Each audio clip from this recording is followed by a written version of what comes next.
nazdar, milá košikárka. Ja ťa zdravím, Katarína Rybiška. Naučím ťa pliesť košiky z Pedigu v pohodlí tvojho domova. No a čo ti chcem povedať? Že som urobila teraz nový košiček, alebo teda nový návod na túto plechovku. To je opletená salková plechovka. A pozri sa, aký krásny vrchnačik k nej mám. No a ja som na ňu dala už aj takúto mašličku, stuštičku. No a keď budeš chcieť, tak si môžeš aj ty takú upliesť, pretože som ju dala do adventného kalendára.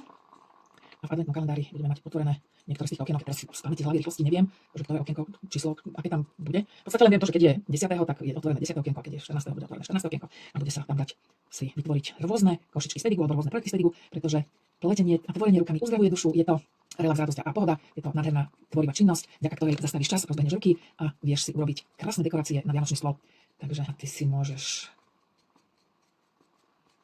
pekne sadnúť a vytvoriť si niečo krásne svojimi rukami, aby si dotvorila svoj domov podľa seba. A hlavne, aby si ušetrila kopu času, lebo nemusíš nikam chodiť. Kuriér ti donese domov materiál, ja ti viem online poslať kurz a ty sa posadíš a tvoríš a dobre sa cítiš, nemusíš šoférovať niekam do obchodu, nemusíš tam rozmýšľať nad parkovaním niekde pred tými veľkými obchodmi. No a pozri na toto. Toto zastrčím. Nemám to celé namalované, lebo by to dlho trvalo.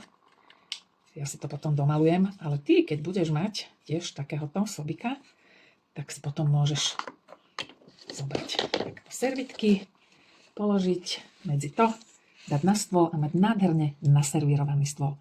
Ak chceš vedieť, ako sa dostaneš do adventného kalendára, tak máš šťastie, môžeš si upliesť srdiečko zdarma. V tejto chvíli ho tu nemám, ale keď si klikneš na odkaz niekde okolo tohoto videa, tak tam budeš mať formulár, keď ho vyplníš, tak ti pošlem to srdiečko a môžeš sa potom aj do adventného kalendára prihlásiť. V tejto chvíli je to do mňa všetko.